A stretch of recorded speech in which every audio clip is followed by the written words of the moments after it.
These wheels are £1,050 and these wheels are £3,200. That's a whopping difference of £2,150. So we've devised two tests to see if we can find a difference between the two different wheel sets, which for that amount of money, you'd hope you could. So I've been joined by Stefan today and he's going to be our guinea pig. Stefan, what's the first test that we're going to do? So first of all, we're going to be looking at the aero performance of these wheels, and so we're going to be riding around a flat TT lap devised by Simon Smythe. What's the second test we're going to be doing? So the second test is going to be a hill climb. We're going to be going up Leaf Hill and putting in the effort with the two different wheel sets and seeing what the time is at the top. So Stefan, what do you think we could expect to see from this test? So the idea here is that there are some things like a TT helmet or a skin suit which the aero performance and the difference between them is it's pretty tiny. It's not something that you're going to really notice so much on a ride. It needs to be verified in really controlled conditions, a velodrome or a wind tunnel. There are some differences between components, such as between a Dutch bike, sit up and beg, and a drop bar road bike, where you're going to see those differences. Like obviously out on the road, you'll feel it instantly. You're going to see that in the timings. And so the question with these wheels is it going to be like the Dutch bike? Is the difference going to be that palpable, or is the difference marginal? Are we going to see a significant time gap between these two wheels of a similar depth but very different price point? Absolutely. Right then, I think we should get the first set of wheels fitted and do the first run.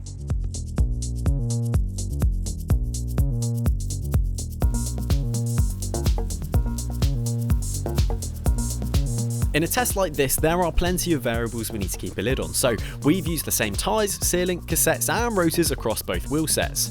There are obviously some variables that we can't have any control of, those being the wind, the traffic and how Stefan paces his effort, so this is very much a rough around the edges real world test. So, a little more information about those wheels. The set that cost £1,050 are the Zipp 303Ss, and the ones coming at £3,200 are the Zipp 353 NSWs. The difference in weight is significantly closer than that of the price differential, with just 236 grams separating the two wheel sets. The actual weights with tape come in at 1,308 grams for the 353s and 1,544 grams for the 303Ss. The rim profiles are incredibly different between the two wheel sets. Although both are optimised around 28mm tyres, the NSWs come with an internal rim width of 25mm compared to 23mm on the 303Ss. These are both on the wide side for road wheels, but the NSWs are significantly so. Together, with the external rim width of 30mm, the tyres make a notably smoother and straighter transition to the rims of the NSWs. This has been proved to be more aero in the wind tunnel. That narrower internal width on the 303Ss gives the tyres more of a mushroom profile. Another distinctive element of the 353 NSWs can be seen along the sides of the rims. Small dimples are moulded in, similar to that of a golf ball, which is supposed to aid efficiency. The fact that a number of them are partially filled by the stick-on logos may mitigate their effectiveness. Also, the distinctive undulation of the 353 NSW wheels has been done largely to improve the stability in crosswinds. Okay, so that's the TT done. How did they feel? So it didn't feel like there's a massive difference between the wheels, and so it wasn't like the difference between going from a shallow section to a deep section kind of thing, but there was still some differences in the sensation between them.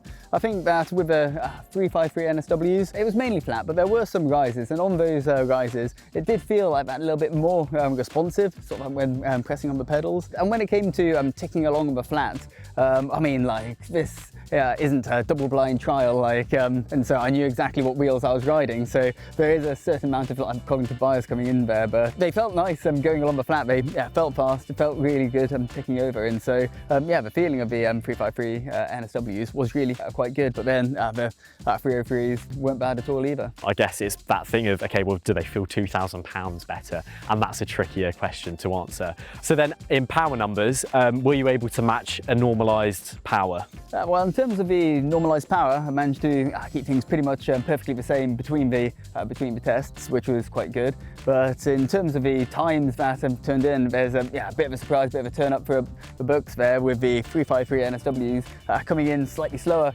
than the 303S, and I can tell you the reason. The traffic between the runs, it was quite different and unfavourably in terms of the 353 NSWs, and so I think that's what definitely caused the difference there. and meant that we ended up turning in a slower time. Okay, so really we're dealing with fine margins, because it's not to say that, you know, the 303Ss are slow wheels, it's just that actually the difference between them wasn't great enough to overcome the uncontrollable variable of traffic.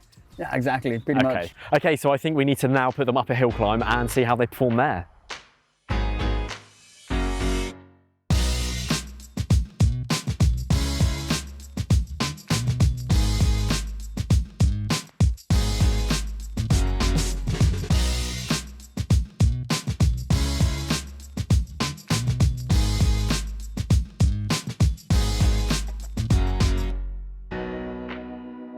So that's the hill climb done. I imagine that probably wasn't too pleasant for you. So how did you find them? Did you notice a difference between the weight? Because obviously these are 275 grams lighter. Did you feel that? So they're both pretty good wheels. I mean, it's not like the 303Ss were feeling particularly heavy. They're still around about that 1,500 gram mark, which is a pretty nice weight for a wheel set. The 353 NSWs are that a little bit lighter, and yeah, on the steepest gradients, they do feel that a little bit more responsive. Like you get that sensation through the pedals as you're pressing the cranks. And then, were there any other kind of benefits of those wheels that you felt? No, I mean, it wasn't particularly a fast run up the hill. The speeds were a little bit low because of the gradients, and so I don't think the aerodynamics would have really came into it. I didn't have that like ticking over sensation at all, like you do on the flat.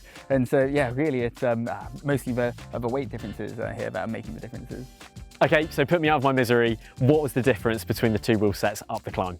So over about a 6.5 minute climb, the difference came down to about 3 to 4 seconds, so really quite close. And that was with the 303S, the heavier wheel set, turning in that faster time. It was the 353 NSW, which was just a little bit slower. And that is purely down to knowing how to pace the effort and knowing where to put the power down, wasn't it? So again, actually, really, we've come down to fine margins once again. Even though there's a large difference in weight, which is obviously something that would get affected on a climb, we've essentially landed in the same space where it's, again, very marginal, but not a marginal price difference. Yeah, definitely. I mean, when you think about the total system weight, so I'm 68 kilos, the bike, is under 10 kilos. What's 200 grams like in that complex, in that whole matrix? When it comes to the sensation, like you do feel the difference of those 200 grams, but when it comes to the actual performance, the times that you're putting in, like it is a very, very small difference. I mean, it's almost about the same as just taking your phone out of your pocket and throwing it to the side. Sure. And so, yeah, when it's back to back and you're testing between the wheels,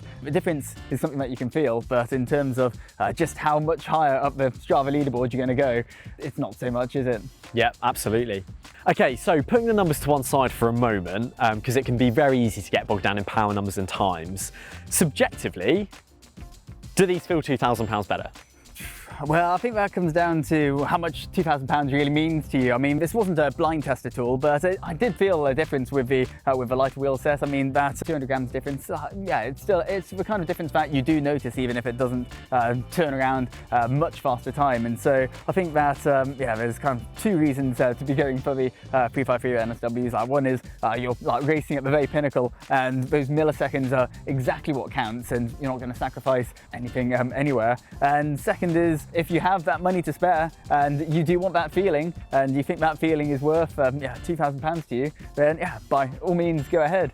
For me personally, I think that when it comes to choosing between the wheels, I'd go for the 303Ss. The difference isn't so great, and I feel like it just makes that bit more monetary sense, doesn't it? It does indeed. So there we have it. That's our car park test wrapped up. And really, these tests were devised so that we could really see how they would perform in the real world. And I think between these two, it's very clear to see that it's very fine margins. And when the variables aren't in your favour, clearly a wheel set which is a lot more expensive may not perform as you might want it to. So let us know your thoughts down in the comments. Let us know which ones you would go for. If you enjoyed the video, drop it a like, subscribe to the channel for more content, and we will see you again very soon.